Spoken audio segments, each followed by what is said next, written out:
मित्रों नमस्कार। इस समय अपने घर के सामने एक छोटे से मंदिर के द्वार पर खड़ा हूँ। मेरे मन में एक विचार आया है, आपसे साझा करना चाहता हूँ। बल्कि मैं तो एक निबंध लिखूँगा जिसका शीर्षक होगा पाप, प्रायश्चित और पूजापा। पाप पुण्य की अवधारणा हमने बनाई है, तो अगर हम उसका प्रायश्चित कर लें, ऐसा माना जाता है कि कोई पाप कर दिया तो उसका प्रायश्चित कर लें तो हम उससे बरी हो गए। प्रायश्चित करने का तरीका क्या हो सकता है? ये जो पीछे भगवान की पिंडियाँ हैं, इनको आप क्या दे दोगे?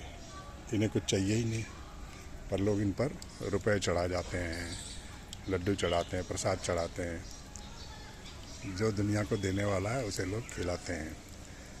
ये एक तरह का प्रायश्चित है। दूसरा प्रायश्चित ये है कि जो आपने पाप किया है उसकी तुलना में कुछ बहुत बड़ा पुण्य कर दीजिए। तो पुण्य आपने किया तो आप उस पाप से बरी हो गए। और तीसरा ये है कि आप पूजापा चढ़ा दीजिए, जिसकी मैंने अभी चर्चा की। समाज में बहुत ज़्यादा भ्रष्टाचार है। भ्रष्टाचार से बचने के लिए सज़ा का प्रावधान है। सज़ा काट लीजिए, आपका प्रायश्चित हो गया, और जुर्माना भर दीजिए, वो आपका पूजापा है। तो नमस्कार। तो ये 3 चीज़ें हैं: पाप, प्रायश्चित और पूजापा।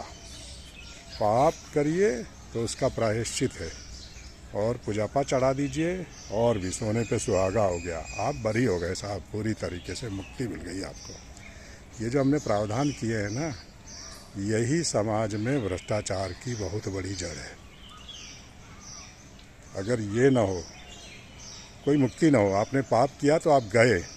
जैसे साइनाइड खाए तो मरना निश्चित है, इसी तरह पाप किया तो आपको उसकी सज़ा मिलेगी ही मिलेगी। इसका कोई प्रायश्चित नहीं है। ये नहीं कि दान कर दीजिए, यहाँ ये पुण्य का कार्य कर दीजिए और आप बरी हो गए। ये मैं तो इसको नहीं मानता। मैं ये मानता हूँ कि इसके ज़रिए आपने पाप को वैलिडेट कर दिया, आपने भ्रष्टाचार को वैलिडेट कर दिया है। क्यों किया भैया? मुझे तो समझ नहीं आता।